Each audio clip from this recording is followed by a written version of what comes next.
Happy Batman Day, everybody. Hey, we're excited because today we're going back to our roots where we talked about Batman. We did do the long Halloween long time ago on the book, but now today we're talking about the podcast audio, and it's going to be splendorific today here on Two Geeks and a Microphone.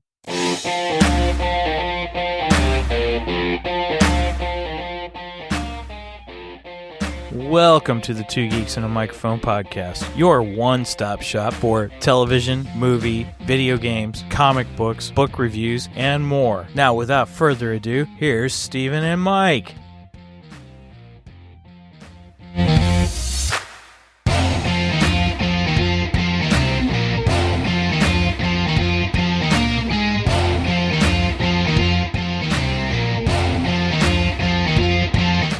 Hello there. So who talks first? You talk first. I talk first. Good morning, everybody. I am your co-host, Mr. Stephen Bosser, along with the one, the only Mr. Michael Shanks. Mike, say hey to everybody. Good morning to all you geeks out there in Geekdom Land, and happy Batman Day. Yeah, so we're excited. Are you going to do anything else today for Batman Day?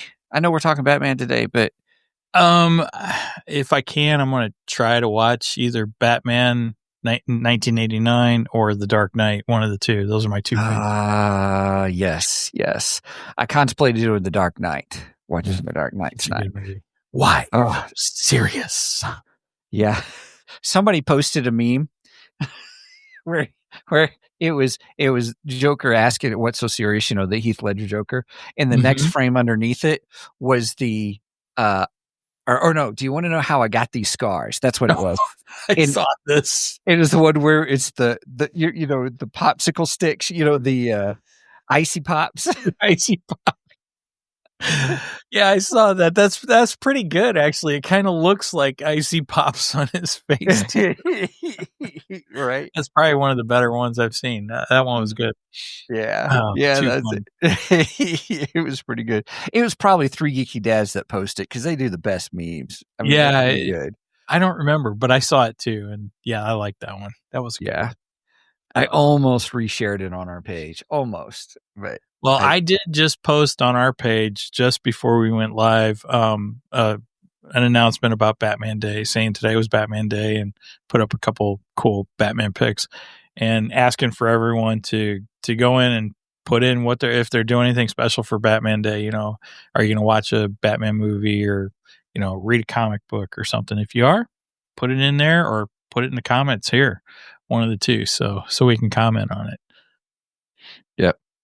Yeah. So, well, today, everybody, we are talking the long Halloween, and we have saved it for the podcast. So we sure have. We were trying to be really good before the show, not to say anything kind of thing, but we can't wait to talk about it. So we're just going to roll right in. We're going to go ahead and go into geeky news, shall we, Mr. Mike? Yes, let's do this. I feel like I always have to add the ticker sound. All right. Today's geeky news, I have to first give credit where credit is due, was brought to us by my wife. And I'm going to add this. Oh, dang. I thought it would add behind. There we go. I got you covered. All right. So today's geeky news is we did an episode on Wednesday last week. Well, we did a couple Wednesday episodes because last Saturday on the main show, we did our season 2 review of Wednesday. And what do I have up in front of Fester? Get rid of that. That's a note from Chris Mott from the Mocktails Cantina. It was up there. I was like, what in the world? Anyway, so we had our review of Wednesday, and we were all very happy with season 2 of Wednesday. Mm-hmm. And then we had Mark Anthony Austin on Tuesday or Thursday. I don't remember. Tuesday. Sometime this week. Yes. And he was the previs animator for a couple scenes in Wednesday. So we had some Wednesday material. Anyway, while we were camping last week, my wife found a news item that the Uncle Fester show is coming. And I was like, okay, this is great news. Normally I want to make sure and get confirmation that these are really happening before we say anything, because we don't like to give just, rumors and stuff. But Right. apparently the actor who plays Uncle Fester, Fred Armisen, he made an appearance on the Tonight Show, Jimmy Fallon's Tonight Show. And he announced that Uncle Fester was coming and that the show was in production. That's awesome. Yeah, I'm looking forward to it, because we even said we would accept an Uncle Fester show. I was like, I would love an Uncle Fester show. I think and the same thing you had said when we talked about that in the Wednesday test. It was like, Fester wasn't in it a whole lot, and you made the prediction that you thought he would probably more so in the third season, right? But now we're like, well, how cool is this? He's getting his own show. So, and he's such a great character too. Oh, he is. He's fantastic. I think this guy does a great Fester. I loved, Doc Brown, Christopher Lloyd. I loved Christopher Lloyd's, his portrayal of Fester in the 90s Addams Family. And we got Christopher Lloyd back in Wednesday. It was great. Well, at least his head anyway. Right. Fantastic. But man, Fred Armisen, he does a great job as Fester. I'm really impressed with his acting ability on Fester. But he did not confirm a cast. The only thing only confirmation on cast wise was himself, and most likely we will get Jenna Ortega as Wednesday. I'm pretty sure that's going to happen. I think that has to happen. And Tim Burton will be expected to be in it. I would assume he's probably going to produce or direct it, one of the two. So that's all the details we really got about it. But nonetheless, I'm excited. I think it'll be fun.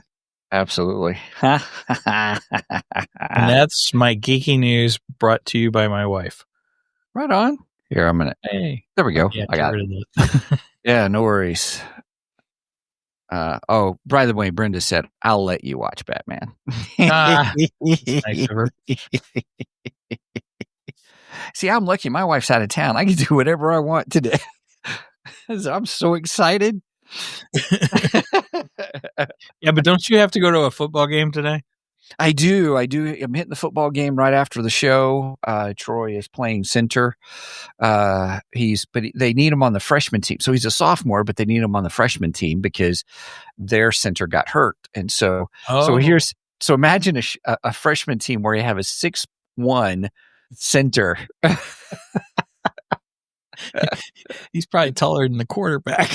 He is taller than the quarterback. That is correct. Oh my God. Oh, you'll have to send me some videos from that game.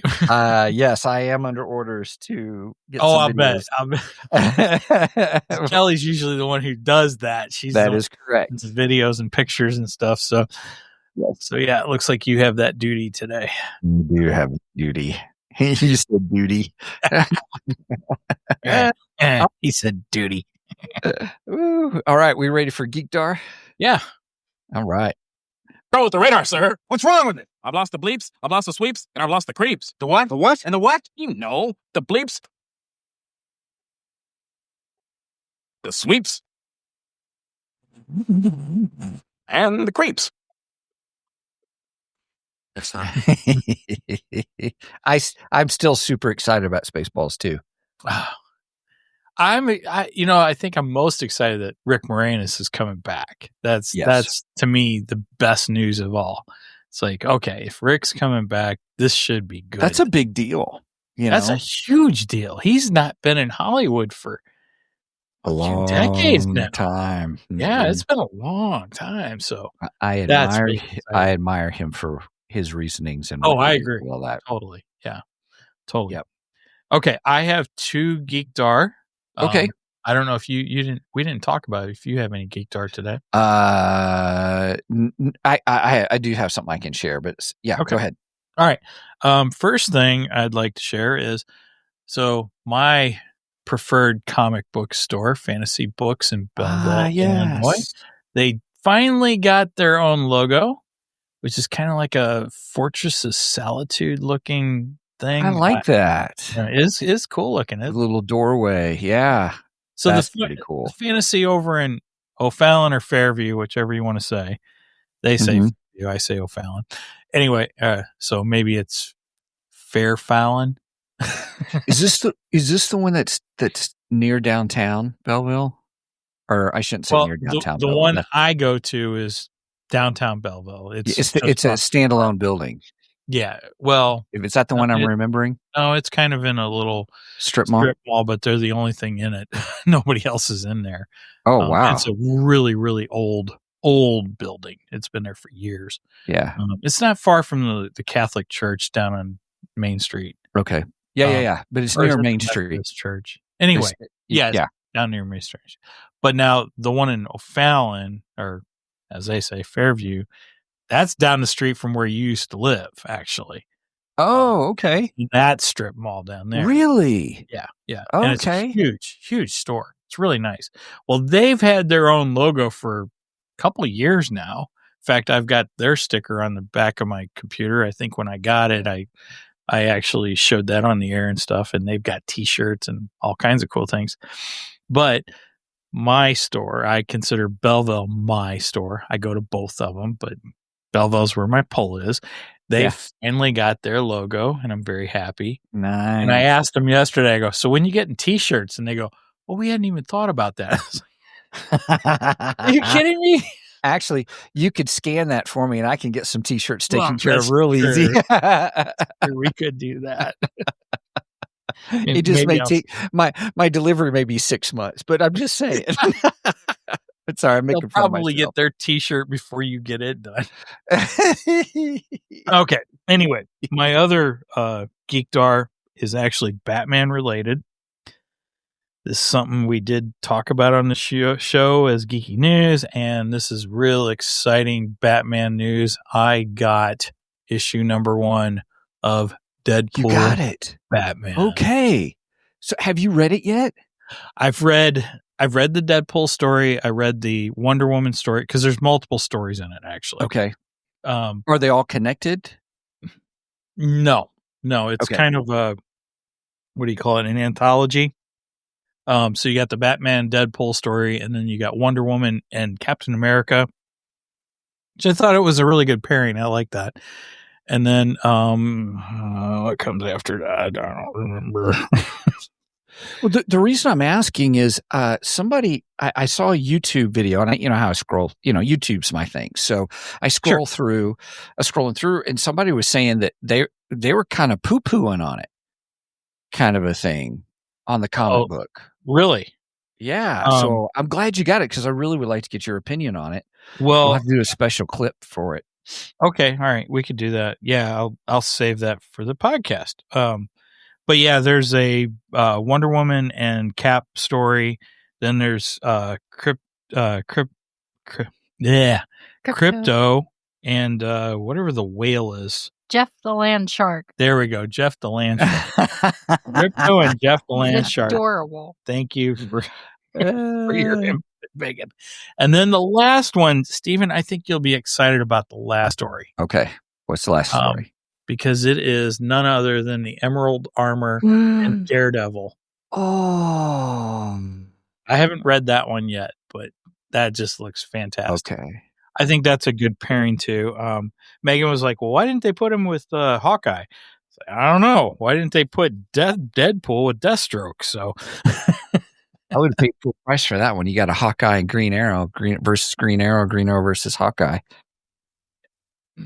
Yeah. But cool. Daredevil's not bad, though. I get it. I think Daredevil is a good pairing for yeah. Green Arrow. It's not a bad pairing at all. I haven't read the story, so I can't really comment whether it's good or bad.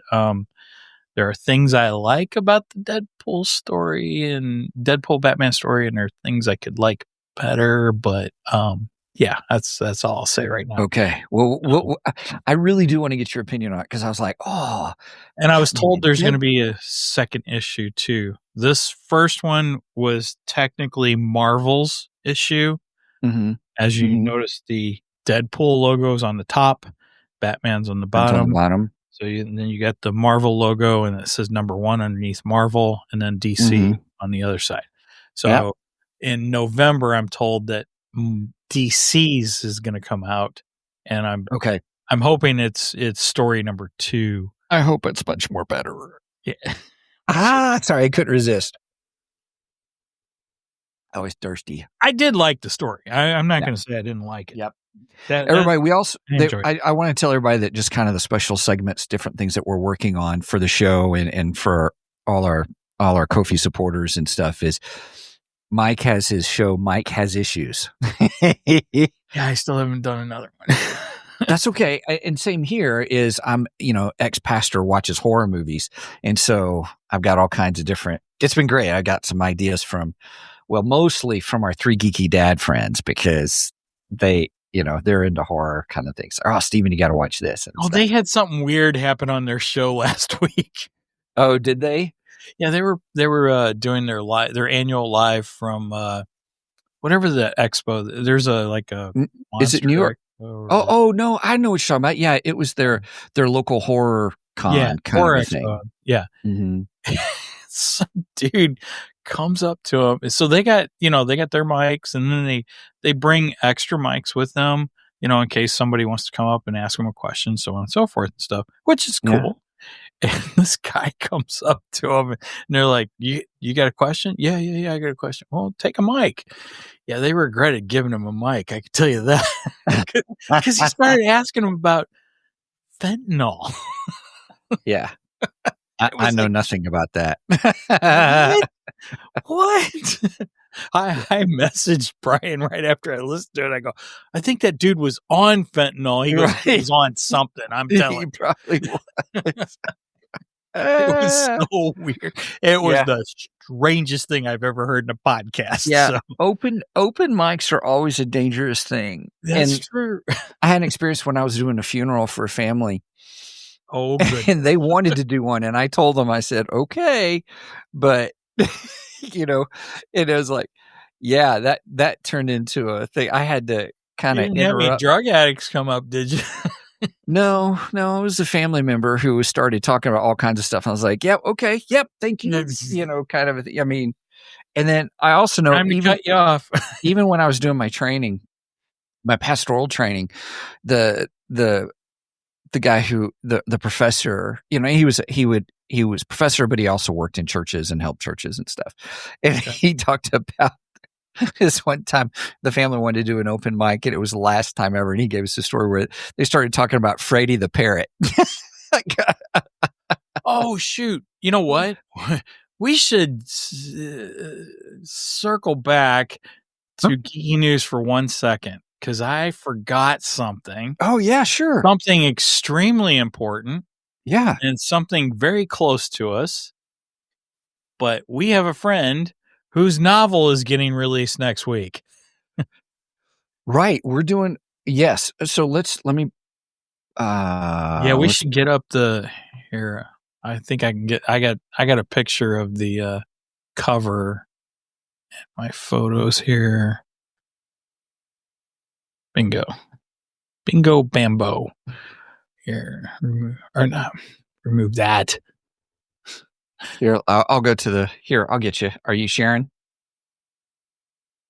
You're not sharing. Not yet. Hold on. Window. There we go. Now I got it. Bam. There it is. Okay. Yeah. So this is our friend Jeffrey Wright from Nerdery and Murdery. We are good friends with Jeff and Zig. I don't want to leave Zig out. Yeah. But Jeff is the author of a new book called Prime Numbers. And this book is based on his and Zig's adventures in role playing and in role playing game, tabletop role playing games. All the characters are created from their characters and their friends' characters, and they basically are playing a game and get sucked into the game, more or less. That's the best way I can describe it. So they become their characters, which I've read half of the book. I was a beta reader, and I apologize, Jeff. I didn't get all the way through, but the first half is great. It's a really fun book, and I actually, when I read it, I can really hear Jeph in it. That's awesome. Yeah, it's definitely his story. It's so good. Yeah. So, so it is he's bringing RPG-inspired adventures to life. His breakout novel Prime Numbers blend cyberpunk fantasy, futuristic magic, and technology in an epic saga where friendship and survival are tested. Step into the Prime Numbers novel series and meet unforgettable characters like Primus, the Troll Warrior, Darkwind, the Cyber Elf Assassin, Whisper, the Rogue, Athena, the Mage, Khan, the Drone Rigger, and Simon, the Cyber Dwarf. Experience a cyberpunk fantasy world where tabletop RPG stories collide with reality. Nice. I'm looking forward to it. I've already pre-ordered it. I've pre-ordered it too. I pre-ordered the ebook. Yeah, I did the digital because it was available. Right, you can't pre-order the physical. The same thing happened with my book. You could pre-order the digital, but you couldn't pre-order I don't know why they do that. I don't understand that. But it's an Amazon thing, I guess. I don't know. Yeah, maybe with a bigger author that you can pre-order the physical. I don't know. Yeah. Oh, I don't know. No, that's a good question. Yeah. So there's our friend Jeph. There's Jeph. And Jeph will be on Creators Corner later this coming week. We're going to have him on Thursday and discuss the new novel. And I think we'll be his first interview. So it'll be awesome. We're doing Thursday? Yes. Perfect. I think that's what I scheduled it for. I hope okay. I'm just making sure I got it right. No. I think I have it on our calendars Thursday. So awesome. I know I've got the room set up I think I got the room set up. I don't know. We'll get it. My brain's foggy this morning. Sorry. We have it as September 25th. Okay. That would be Thursday. Yes. Perfect. That's going to be great. That's going to be a lot of fun. Wednesday, it comes out on the 24th, right? Yes. That's Wednesday. Or no. It comes out the 26th. It comes out the day after. Oh, okay. Jeph. So we're doing the interview the day before. So perfect. Make sure and pre-order Jeff's book. Yeah. $2.99. It's very reasonable. Very reasonable. Earl Scheib, $9.99. Right. Okay. Yeah, we want to make sure we got that in. We appreciate Jeph and Nerdery and Murdery, their podcast. Man, they do a lot of work for their podcast. They sure do. They really do. They do a lot of research and stuff, and they bounce off of each other pretty well too. It's a good podcast. All right, we've given shout outs to both of our friends, our friendly podcasts. Yes. Dads and Nerdery and Murdery. Nerdery and Murdery. Yeah. So, okay. So here's, real quick, I'll share my last Geekdar item. Sure. This is an old movie. And it's the movie Wanted, based upon a comic book series by Mark Miller, I believe. But it popped up on my Netflix feed, and I had seen it, but it said it's leaving soon. So I was like, oh, I want to see this again because I always really enjoyed it. So is that Angelina Jolie? It is Angelina Jolie. James McAvoy plays the main character. So many of you may know him, and holy cow, he's been in a bunch of movies, but he was the young Professor X in the X-Men movies when they kind of rebooted the X-Men movies. Yeah, I liked him actually. Yeah, he's really good in this. The character arc is really good. And it's Morgan Freeman's in it. I don't want to spill. If you haven't seen it, spoil too much. But guess who else is in it that I didn't realize? Chris Pratt is in it. Chris Pratt. So from Guardians of the Galaxy. You mean Pratt? Pratt. What did I say? Platt. Platt with an L. I said Platt, like as in like Pratt, like plate without an E. Yeah, plate without an E. Sorry, goodness, Pratt. Chris Pratt. That's what threw me off. I was like, I was who's like- Chris Pratt? I know who Chris Pratt is, but I don't know who Chris Pratt is. Yeah, sorry, man, that was weird. Yeah, so anyway, he's in it. He's got a small part in it. It's probably his early days in acting. So it was kind of funny to see him. I was like, man, he looks so young, kind of a thing. So, but yeah, it's a great. It's just it's a neat assassin story. I love assassin stories, espionage, or spy movies, those kinds of things. And I put it in that same realm as assassin movie. And one of my favorite assassin movies is Grosse Point Blank with John Cusack. That's an old one. Dan Aykroyd's in it too. It's great. That's a great one too. So this follows him in that genre. So I watched it again this week is my point. And I really, once again, goes, yeah, I do enjoy this movie. So, but the nice thing is I Steven skipped to the action sequences because I know the rest of the movie. Nice. Oh gosh. So never get a chance to see it. I just thought of one more geeky news we could do. Yeah, Dang go it. ahead. These things just pop into my head. Well, it's feast or famine, so let's do it. Well, yeah, and I just saw this yesterday though, but Eric July made an announcement that Bloodruth 2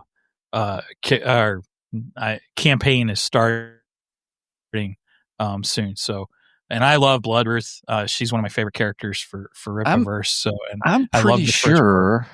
In fact, I got her. Her legs are right there. All right. Yes, it is up and running now. So you can.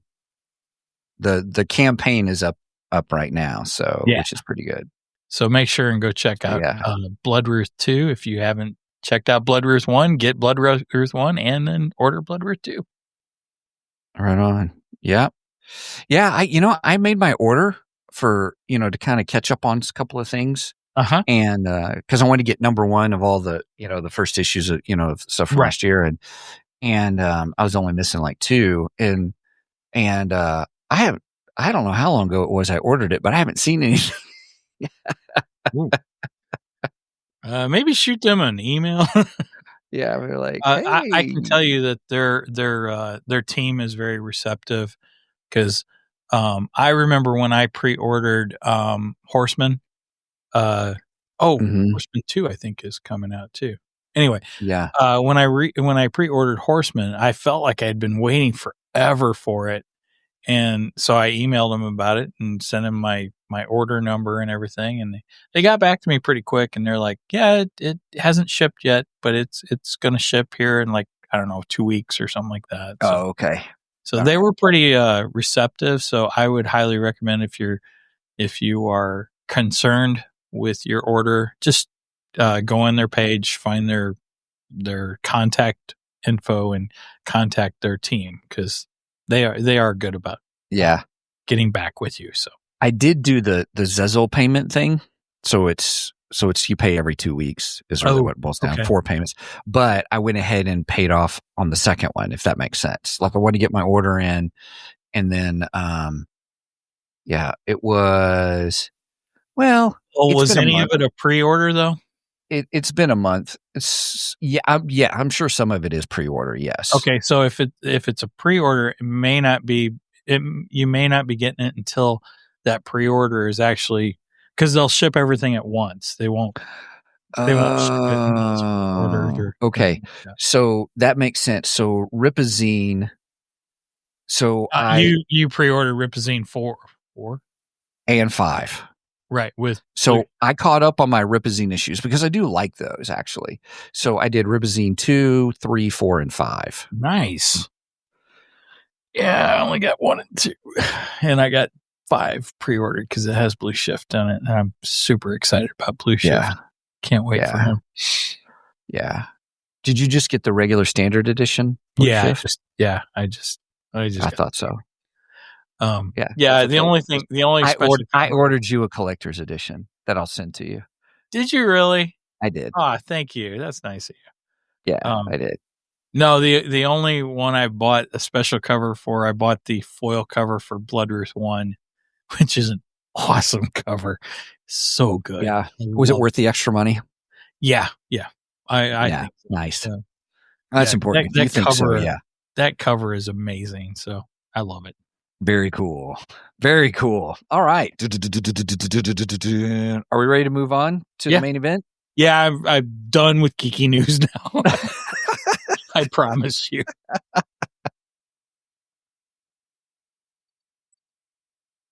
It's time for the main event. Right on. Oh, wait, I have another geek. No, I'm kidding. Well played. Well played.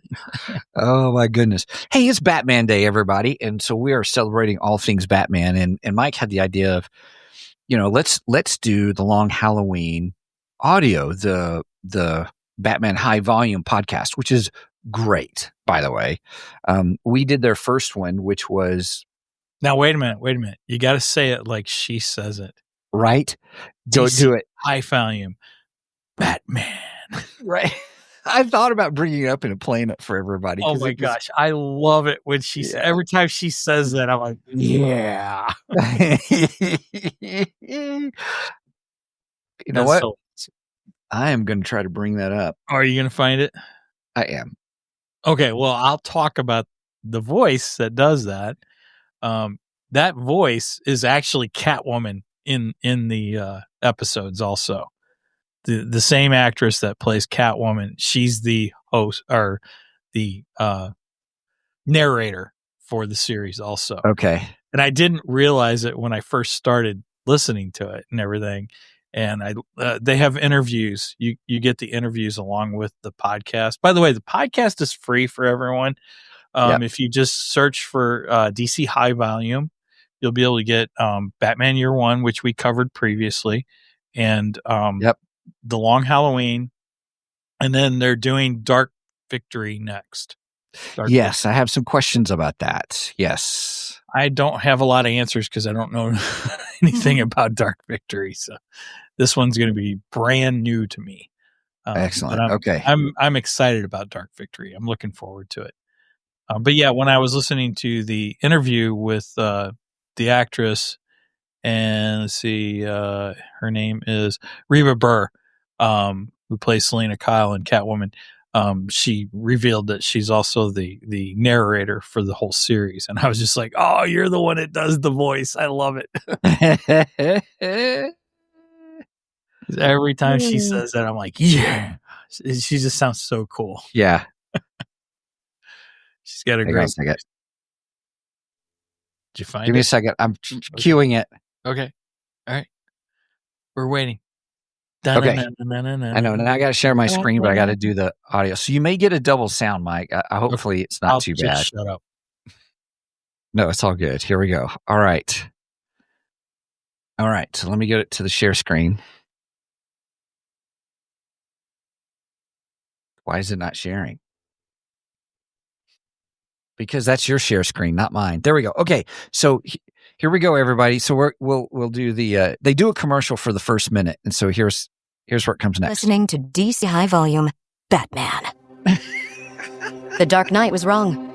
The holiday killer was not Harvey Dent, but rather Alberto Falcone, the youngest son of crime. Oh, no! Wait a minute. You got that on the higher speed. Oh, I do have that on the higher speed. Let me go back. Sorry about that, everybody. Yeah, slow that down and play it properly. Okay. All right, here we go. Disney Plus wants to know. Thunderbolts, the new Avengers is back with all new this season. Get ready to feel the rhythm. If you got it, flaunt it. Dancing with the Stars premieres live tonight, 8/7 Central on ABC and Disney Plus. Next day on Hulu. You're listening to DC High Volume, Batman. I love it when she says that. Yeah. Batman. DC High. So that's Catwoman, the voice of Catwoman too. So the actress who does that, the voice actress. Yeah. Man, so I all right, still have a double. Double. I hear myself twice. There we go. I got it. Yeah. Sorry. Were you going to go into the Double Mint Twins commercial? Double. It sounds like something else. What does that sound like? Double. Oh gosh. Well, so everyone, we'll tell you. So maybe there's 13 chapters. And one of the things that I got frustrated with was people who were commenting on it. They're like, these chapters are too short. You guys need to do better and longer. And someone finally commented and said, it follows the comic book. And so I got through chapters 1 through 4. And I was like, yeah, it does. So why don't I bring it up? So I went to my Kindle Unlimited, brought down The Long Halloween. And as I listened to it, I was reading the book. Did you? I did that for issue 1. Did you? Now there's a couple scenes that are a little inverted. You know, they'll do one scene that actually happens in a different spot in the in the panels. Yeah, but it's only like page before or page after kind of thing. Right. It's it not just it's helped to flow because you're listening to it. And I liked how you could tell because they realized it was audio. They still kept true to the book, but I mean, very close. We're talking like 95% close all the time. Yes. But they're realizing, oh, it's audio. We need to tell what's happening and where he's at or where you can see it. Right. And all. But I brought up DC Infinite on my computer, and then I'm listening to it with these headphones, as a matter of fact. And I'm just like, wow, this is a cool experience. It's a great experience. Yes. So and that's what I want to talk about. I highly recommend that. Yes. If you've got the book, and if you don't, you should if you're a Batman fan, you should get it because it is a quintessential story. One of the best stories or not well-known stories. What shall I say? It's up there. I think you had it right. It's one of the best Batman stories. Yes. In my opinion. It goes on my list along with The Dark Knight Returns, The Killing Joke. And I like the Three Jokers a lot too. We Three Jokers is good. Also. But yeah, this goes right along with all those stories. It's so good. Yeah. It needs to be in your Batman collection. Yeah. And we did watch the movie, the animated movie, but I'll tell you what, I adored going through, watching it on the screen and doing the little panel clicks. Of course, I didn't do the panel clicks until it didn't dawn on me until chapter 12. I was like, oh, kind of a thing. But but where you go panel by panel and you're listening to it with music, sound effects, incredible voice acting.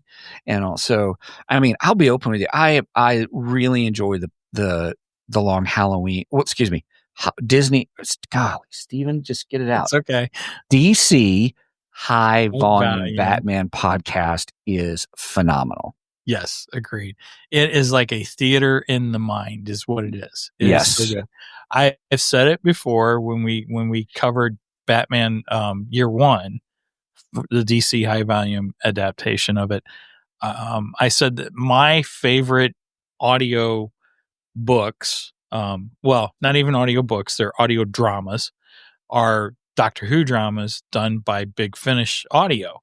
And I think they're the top. Okay, so that's your marker for saying this is the best. This is like if this is your comparison rod, your measuring stick, saying yes, Big Finish Audio is the best. So so how would you rate this? High Volume comes just slightly below it.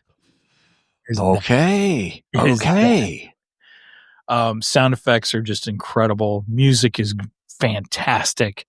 The voice actors. There's only one voice actor I wasn't super happy with. We'll get into that.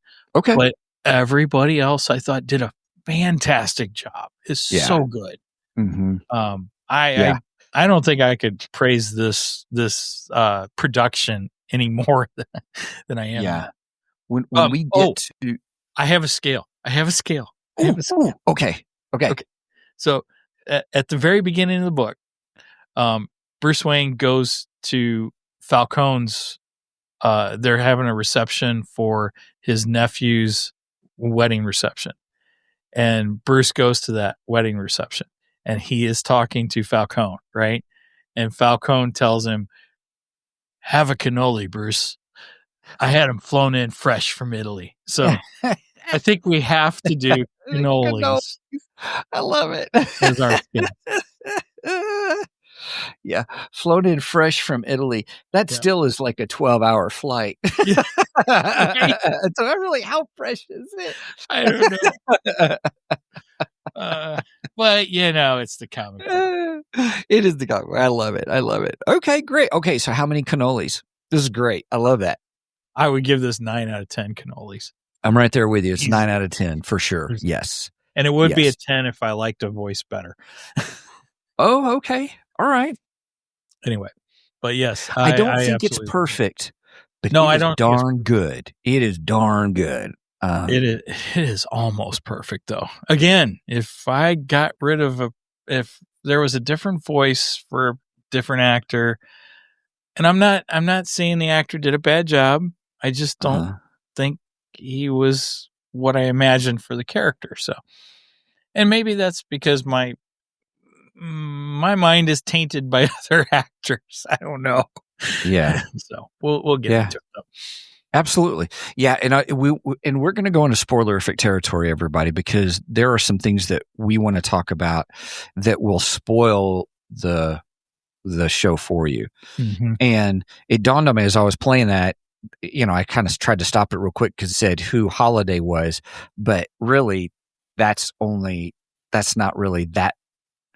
Well, yeah, there's part of the story. There's a twist. There's a twist with it. A really cool twist too. There were several twists in this. Mm-hmm. This is definitely Batman noir. Batman for sure. This is your quintessential Batman detective. And then at the end, you go, well, wait a minute. Is Batman as good a detective as we thought? It made you wonder. It sure did. But it talked about his blind spots. Mm-hmm. How he owns his blind spot. The storytelling is phenomenal. You get the rogues gallery in it, and they weren't just thrown in to be thrown in. They were brought in because they were part of the story, which was great the way they did it. It wasn't, let's just throw them in. Here's the rogues gallery, yay! Right. It was not done. They were all part of the storytelling of this overarching, just incredible series. And we've talked about it in the past, but the audio, for me, listening to the audio was great. Then when I read the comic along with the audio, it just skyrocketed it. It adds a dimension to it. It's so good. And like you said, they adapted this almost perfectly word for word. Mm-hmm. It is so close to the comic book. It's like, wow. Yeah. It's really good. And it's nice to click on those scenes and see those scenes right in front of your eyes as you're listening to it. It does. And when you talk about theater of the mind, which is a great phrase, I love how you said that. With the audio, with the sound effects and stuff, your mind is imagining what's going on. Well, what happened with the comic book was all I see is a split second, but it gave my brain the heads up of what sound effects I may be hearing and going back and forth and being able to still play it out in my mind so much more better because it was just more better. Cheers. Yeah. Just because it was, you knew kind of a little bit more what was going on, and it helped your theater of the mind, as you put it, playing it out in your head. Exactly. Yeah. I absolutely loved it. I actually, it was funny because I was listening to it at work, and I was sitting there thinking, this would be kind of cool to be going along with in the comic book. And then I was listening to one of the interviews, and I don't remember who the interview was with, but the guy interviewing, the interviewer, he had mentioned that he had listened to it a couple different ways. He had listened to it with headphones on. He had listened to it at home with, his super crazy surround sound speakers, and he says, and then I listened to it with the headphones and with the digital comic book in front of me. And I was like, when he said that, I was like, that's just what I was thinking about doing. And then I went home and I tested it out. Like I said, I only did the first episode, which would be also the first issue. But man, it was really cool. It was so much fun to just sit there and watch it and have that music just bang in your ears and the sound effects going and stuff. I really, really liked it. We should also mention that the original story is written by Joel. Wait a minute, Joel or Jeff? Hold on. I want to make sure I get this right.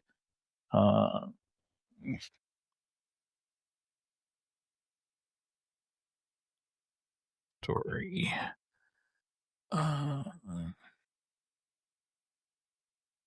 Hold on. There you go.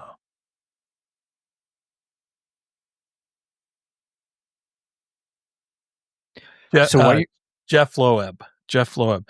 It was originally written by Jeph Loeb, and unfortunately, Jeff passed away recently. Suddenly, he passed away in 2000. Or no, hold on, I don't want to get that wrong. Oh shoot, I'm not finding where his death is. But he recently passed away, and it was sudden. It was not something expected either. And then they put out his last book, which some other artists helped to finish it, and just kind of give their tribute to Jeph Loeb. So nice. I just want to make sure we brought him up. Absolutely. R.I.P. to Jeph Loeb. Yep. Now those that may not know what Batman the Long Halloween is, let me give you a synopsis real quick. So Batman the Long Halloween, it's considered a neo-noir comic book miniseries. Ooh, so great description. Right, that's not mine. That's a Gemini, everybody.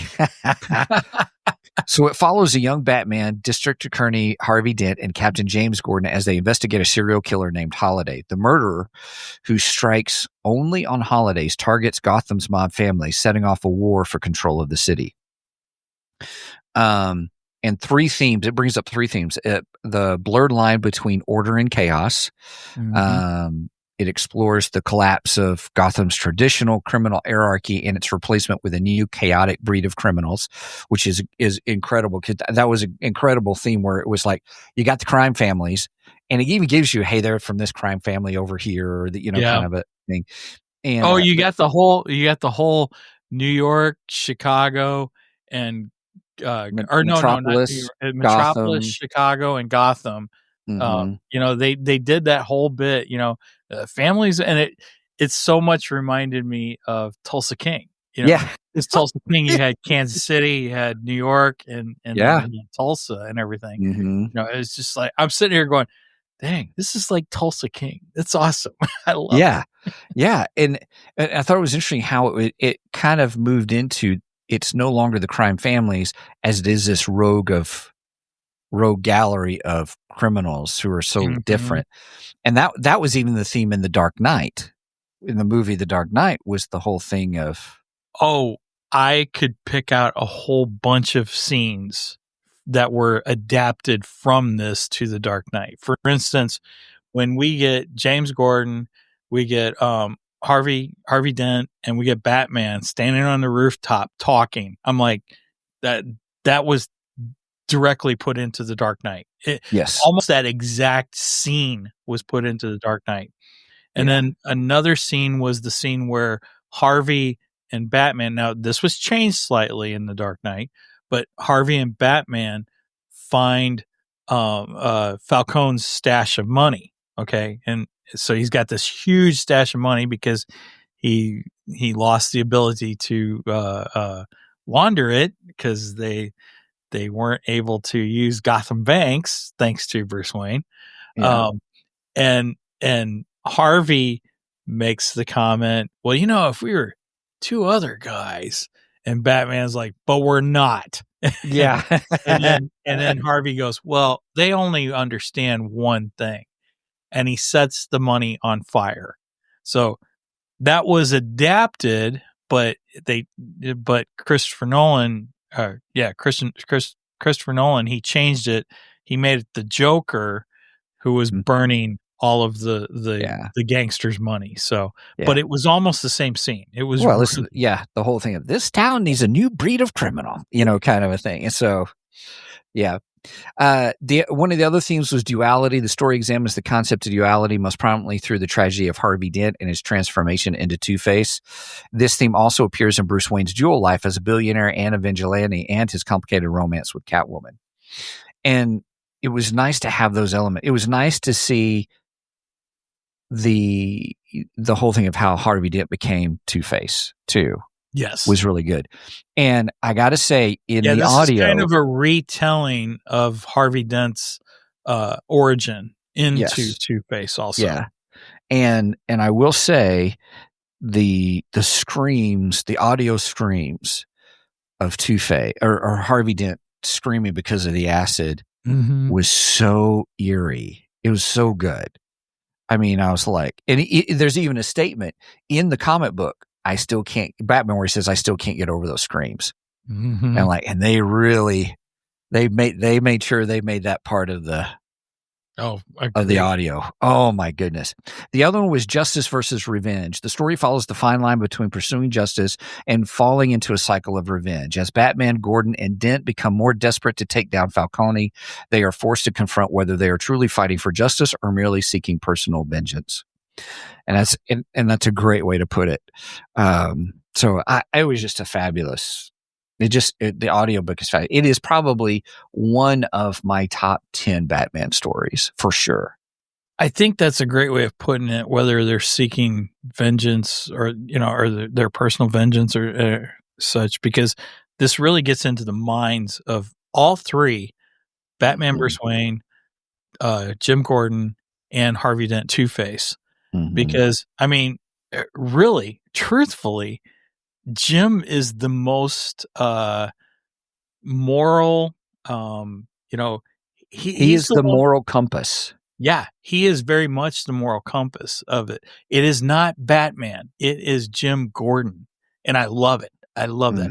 Because Batman still has that edge of vengeance. Right. Batman's always about avenging his parents. That's what it always comes back to. And his heart and his mind are in the right spot, but it's never completely, look, we have to get justice. And with Jim Gordon, it's 100% about getting justice. And I love it. And Harvey's a little more like Batman. It's a little more on the vengeance side. It is. So then you also see these parallels between Harvey for Two-Face and Batman and Bruce Wayne. So it's really interesting. So let's hit some spoilerific territory here, because I think you. Before we do that, can we run down the main cast real quick? Yes, go for it. So we got Jason Spezak playing Batman and Bruce Wayne. I love Jason Spezak. I think he did a great job. Yes. We got Jay Paulson playing Lieutenant Gordon. Fantastic. Excellent. Adam O'Brien, who plays Harvey Dent, Two-Face. Another one. Just incredible. Reba Burr, we already know how I feel about her. She plays Selena Kyle, and she's the voiceover, and she's great. Batman. Mike Starr is Carmine Falcone. Very good job. Simon Vance is Alfred Pennyworth. Loved it. Simon Vance has been in a lot of stuff. Yeah, I recognize that name. He's an audiobook guy too. He does a lot of audiobooks. He was great. I loved him. Dan Gill as the Joker. Here we are. That was the one you were like, right. I don't care for his Joker. I don't know. There's something about it. It just doesn't feel. It feels like he's trying too hard to me. He is the only one I was just like, I don't know if I like you. I mean, I don't know if I like your performance. I'm not going to say I don't like him. That's just his performance. Jesse Birch as the Riddler. He did a great job. Michelle Luke as Poison Ivy. Fantastic. And then here's a little surprise one.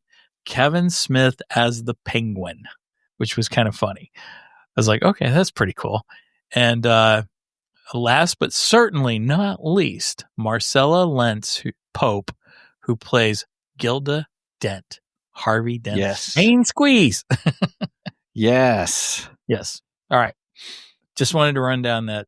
No, it's a great, how shall we say, great lead in to what I want to talk about. So one of the things that we talked about was the twists and stuff. So we're going into, I'm going to put the banner up, everybody. We are going into spoilerific territory. So, because we need to talk about the greatest twist of this book that you don't see coming until now. But once you know, and you go back, because here I know, so I'm kind of watching. There's a couple of things that happen that go, huh. There were little hints throughout. There were little hints all throughout, kind of a thing.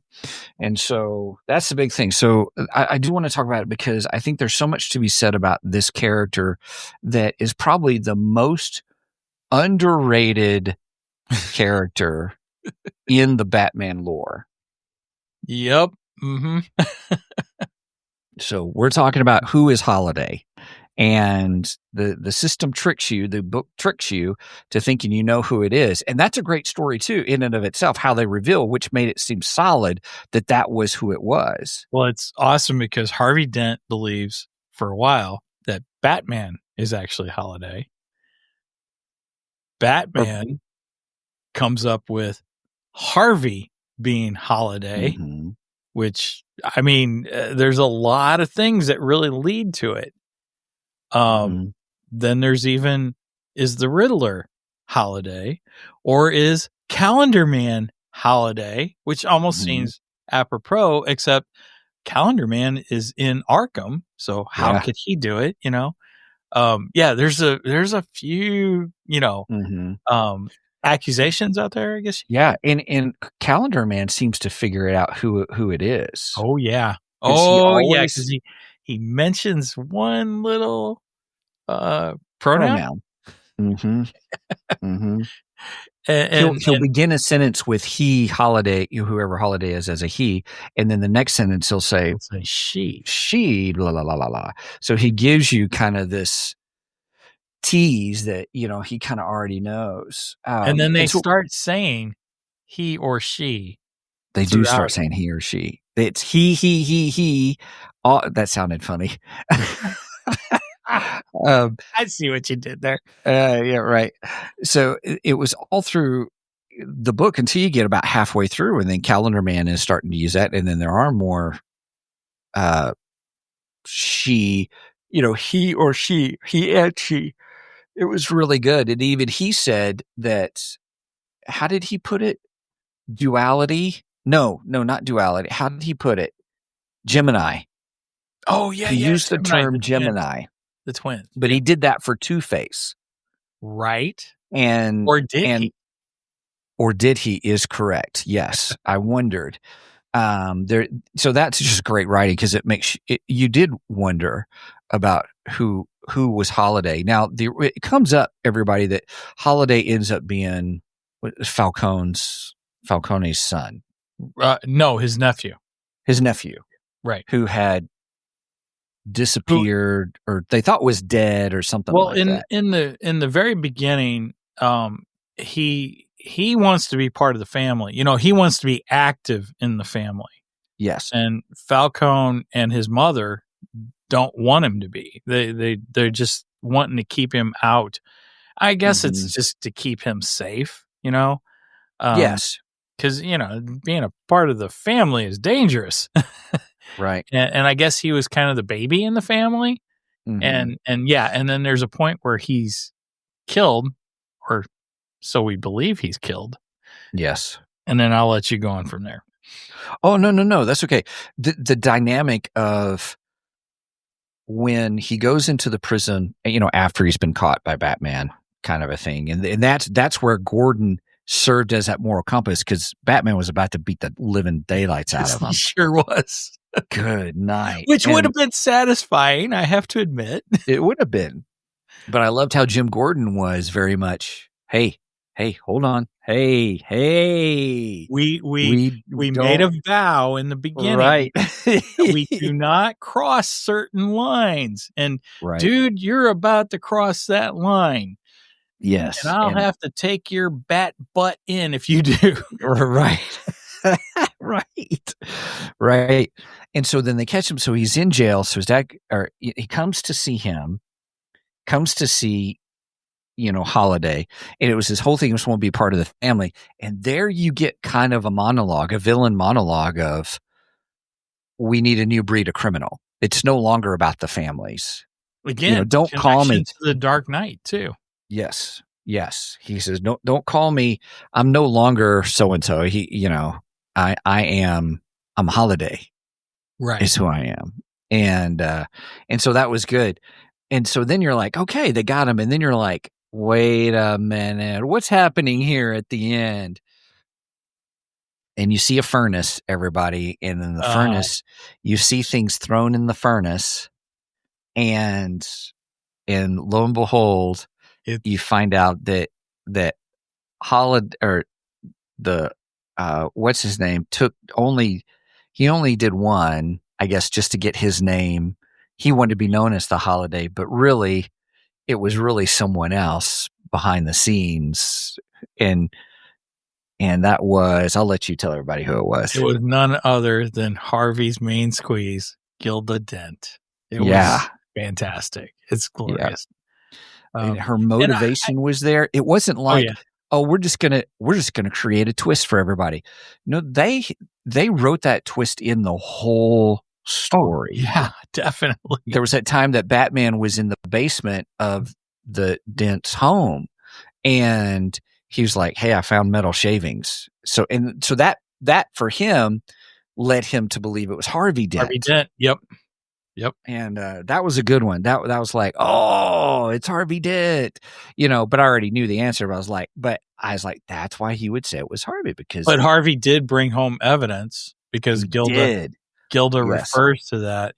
She's like, "What are you doing?" And he's like, "Well, I am district attorney." And she's like, "Yeah, you're district attorney. You can't be bringing home evidence." He goes, Right. "I do it all the time." Yeah, he's driven by it, which here makes you wonder if it was right. But at that her villainous monologue at the end, it was all about her love for Harvey, and wanting to have that time with him. So she's like, "Well, I'll just help him along, taking care of these criminals, so he'll have more time for me." And I was like, that is a great motivation. That's not just a haphazard, oh, well, we got to give a motive in storytelling. No, it was really good, because in the dynamic of her wanting to have a child and then having it. And I love the last line for her. I believe in Harvey Dent, which took you back to The Dark Knight. I had not made that connection till today, till you mentioned that. Yep. That was the main thing in the Dark Knight movie, was I believe in Harvey Dent. And in this we get, I believe in Gotham. I believe in Batman. Was it Batman? No. Bruce says, I believe in Gotham. I believe in Gotham City. I believe in Jim Gordon, and I believe in Harvey Dent. Mm-hmm. And that's kind of the whole premise throughout the entire story. They keep bringing that up. I believe in Harvey Dent.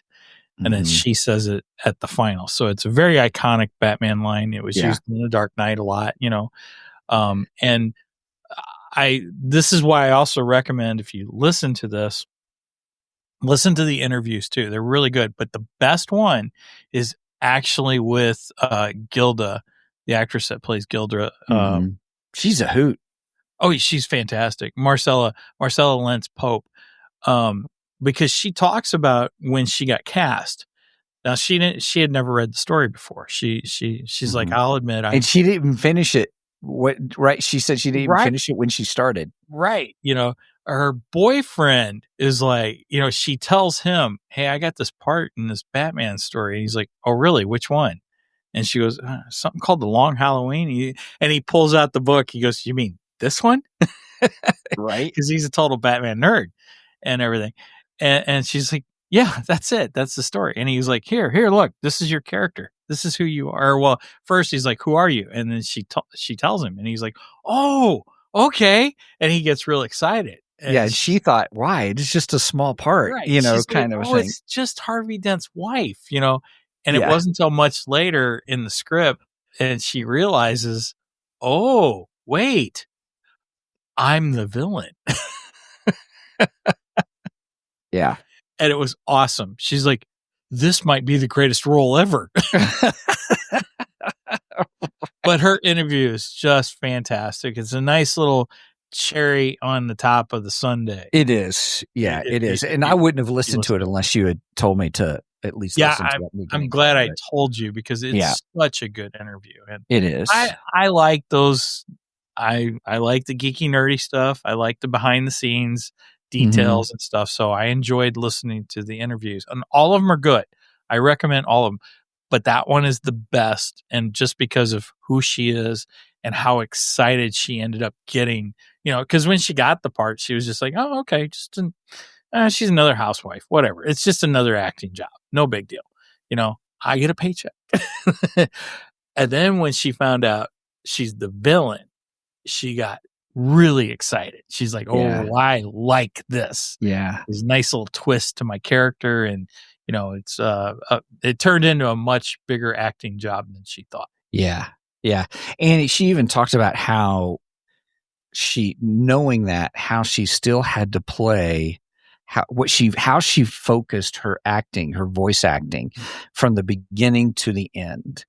And you can tell it was great. It was fabulous. Yeah, she was like, I want to make sure I wanted to make sure I didn't, he's the killer. Wink, wink. Yeah, right. She's like, people do that sometimes when they turn out to be the villain of the story. Yeah. So and so's the killer. Wink, wink. Yeah. She's like, I wanted to make sure I didn't do that, and I think she did an incredible job. She sounded very meek throughout the entire thing. Yes, I've read the story before and all, but listening to it, I did not pick up, any hint that she, from her character, was the villain at the end. Yeah, it was great. It's one of our favorite Batman stories ever. This was really good choice for our Batman Day episode. Oh yes, excellent. It's a great choice, Mike. Well done.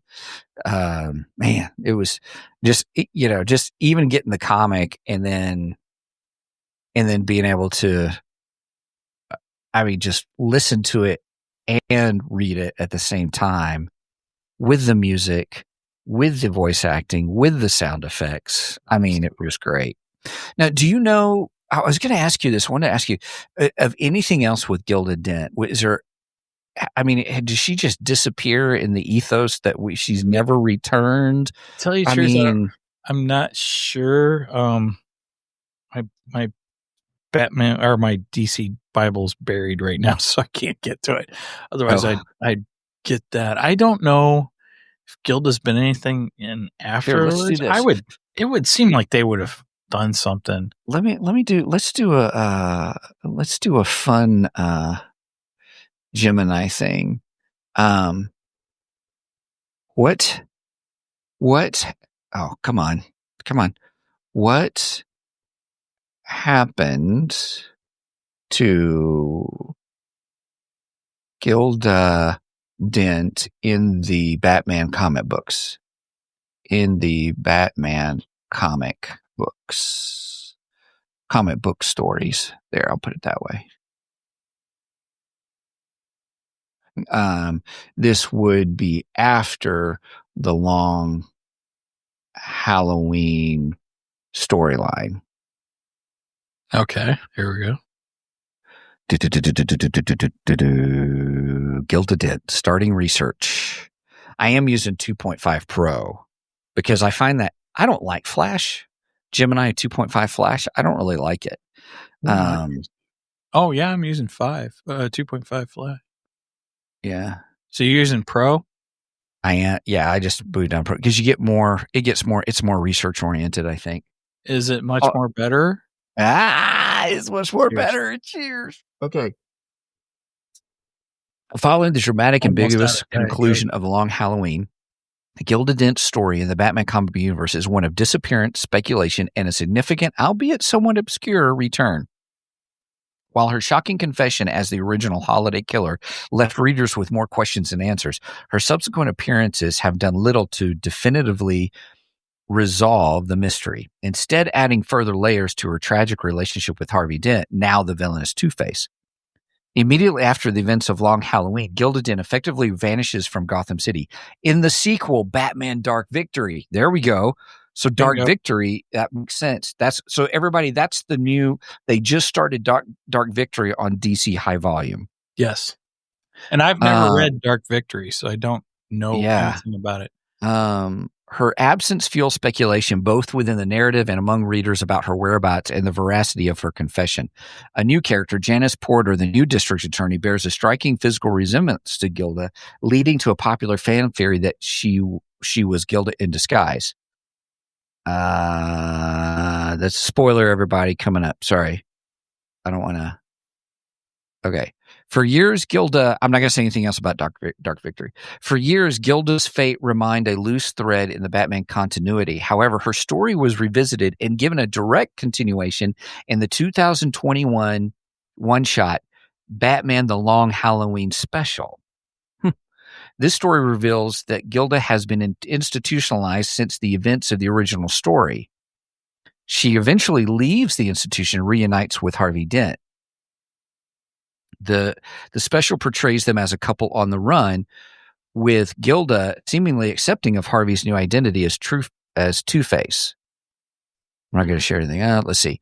Crucially, the question of whether Gilda was telling the truth about being the first holiday killer remains unanswered. Subsequent comic book storylines have not definitively confirmed or retconned her confession. The ambiguity remains a key element of the Long Halloween's legacy, leaving it to the reader to interpret whether Gilda's admission was a genuine confession, a delusion born from trauma, or an attempt to protect Harry. In essence, Gilda Dent's journey after the Long Halloween sees her move from a central enigmatic figure to a character shrouded in mystery, only to reemerge years later to continue her tragic dance with Harvey Dent. Her story underscores the lasting psychological scars of the holiday murders and the complex, often destructive nature of love and obsession in the dark and violent world of Gotham City. Man, they could really do something with her character. Okay, and then there's one more story after Dark Victory, because I think it was last year around this time was the last Halloween. Batman the Long Halloween, the last Halloween.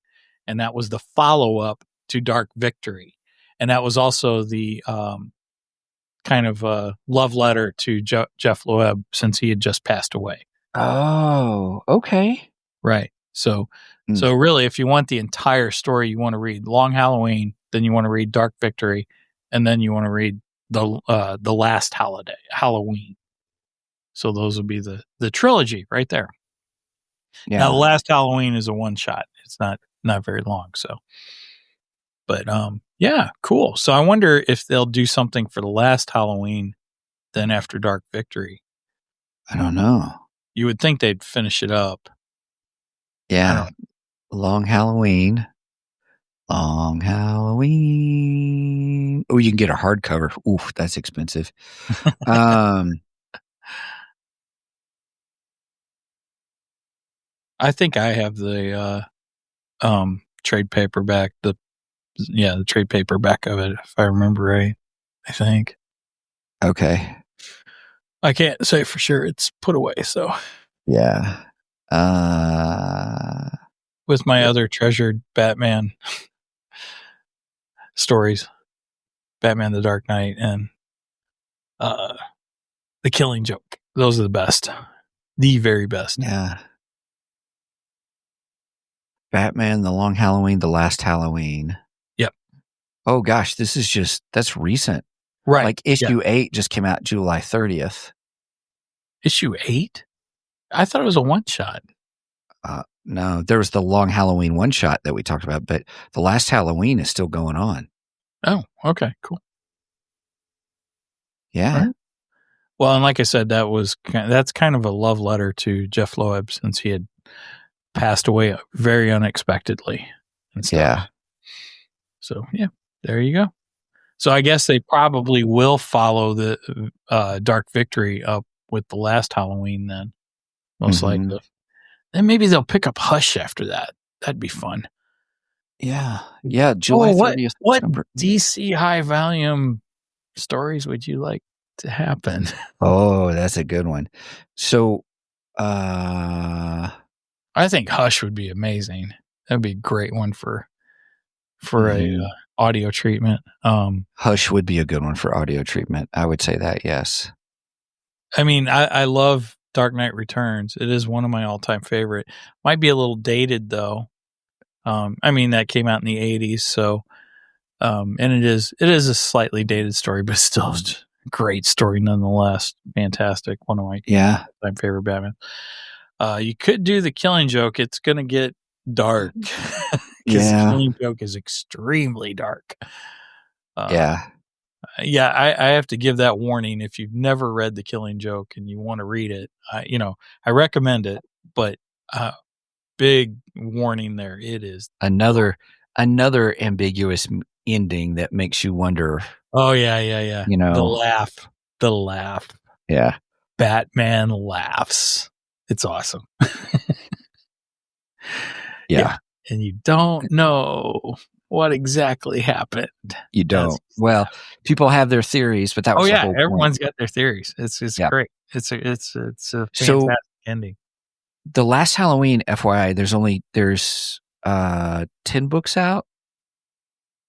Okay, there's 8 issues, but there's also a noir edition of #1, so black and white. Cool. And then there's a 0 Batman Day special edition that came out last year this time. The Long Halloween last edition 0 there is kind of like prelude to the Long Halloween last Halloween. Okay. And so and it's still going on. I think I'll wait till the trade paperback comes out on that. Yeah, cuz it's the last one came out I'm not sure when it came out, but issue 8 was out of the 13 is what's out, and it released July 30th. So they haven't done it for August or September, probably because Jeph Loeb passed away, because it does have him in the credits as author. Yeah. He was working on it. I know that. And then, like I said, he suddenly passed away. Unexpectedly passed away. Yeah. So, yeah. All right. Okay. Well, everybody, hey, thanks for joining us today on Two Geeks and a Microphone, Batman Day. Batman. I love it when she says that. Right? I should have had a clip of it. Oh well. That's we'll get it. We'll get it. We'll add it for next time. Everybody, please check out our website at www.twogeeksmic.com. That's the number 2 GEEKSMIC.com. That's our main hub for all things Zoo Geeks. From there you can get to all of our other pages, such as our merch page, which is www.twogeeksmicmerch.com. The number 2 GEEKSMICMERCH.com. Or if you want to support us, and we greatly appreciate the support, just to help us, really, is all we do is just pay to do these shows. It's Ko-fi.com/2geeks. That's KO-FI.com/2geeks, the number 2 GEEKS. But the cool thing is we're doing extra stuff there. We are, after we go live, we are posting our audio version on our Ko-fi channel, where you can get our RSS feed to just, all it is just you get them before they go audio on Mondays. So that was kind of thing. And we're doing some extra stuff too. This weekend, we'll be working on doing some final edits to my book, and that's going to be for our Ko-fi subscribers. So I'm thinking about putting it out on Amazon when we do that, but I want to get it to the Ko-fi subscribers first. And so if you're a subscriber, it's just our way of saying thank you. It's not an ARC. It's not an advanced reader copy or anything like that. It is going to be the version. And so giving it the digital to everybody, just, for that. So I'm excited about talking about it. And then, as we stated earlier, Ko-fi kind of helps support. The other things we'll put on Ko-fi are like Mike Has Issues, Ex-Pastor Watches Horror Movies, and those kinds of things. So it's been kind of fun. Sci-fi. And classic sci-fi. Yes. And he was Running Jenny. We're doing Running Man coming up soon. Yes, we'll be talking about actually both the audiobook of The Running Man and we'll discuss the author of that, which is kind of a interesting thing about the Running Man to begin with. Yes. And then we're going to talk about the 80s goodness, the Running Man movie with Arnold Schwarzenegger. Yes. I love Arnold. He's awesome. So, yeah. I watched it, and after goes, what did I just watch? There's a hint for you for everybody. Okay. Oh, man. Anyway, Mike, anything Here's else? a hint. I love the Running Man. So. And it's Arnold in one of his earliest and finest. Yeah. Yes, definitely 80s action cheese kind of a thing. Yes. It's just glorious action. Yes. I love very it. much so. Oh, I can't wait to rewatch it. It's going to be fantastic. Yeah. Anyway. So yeah, if you made it this far, please make sure and go and like and subscribe to us on all the socials. We are on Facebook and Instagram and X. I don't post a whole lot on X, and my Instagram kind of mirrors the Facebook, but I know there's a lot of Instagram followers out there. So if you're an Instagram follower, please go follow us over there. We're trying to build that up. And then, of course, on Facebook and Instagram, we'll have announcements of every time we go live. Speaking of going live, we go live every Saturday morning at 9 a.m. Central Standard Time. You do the math on the rest because I don't like math. And we are live on Facebook, YouTube, Twitch, and Rumble. And we are actually live on Rumble this morning. I got it set up properly. Yay! All right. I got it all out. Nice. And I didn't even trip over my tongue this time. It's all good. All right. Well, that's all I've got. So I guess you can close this out and we're good. Right. With that said, please do not Steven skip this episode because we are much more better than the rest. Cheers. Cheers.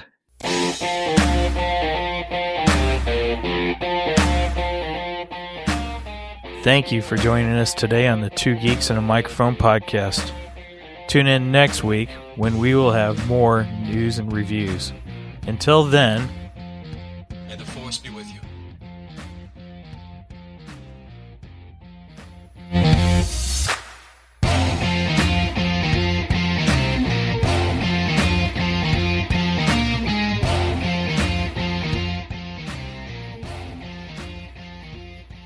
You're listening to DC High Volume, Batman.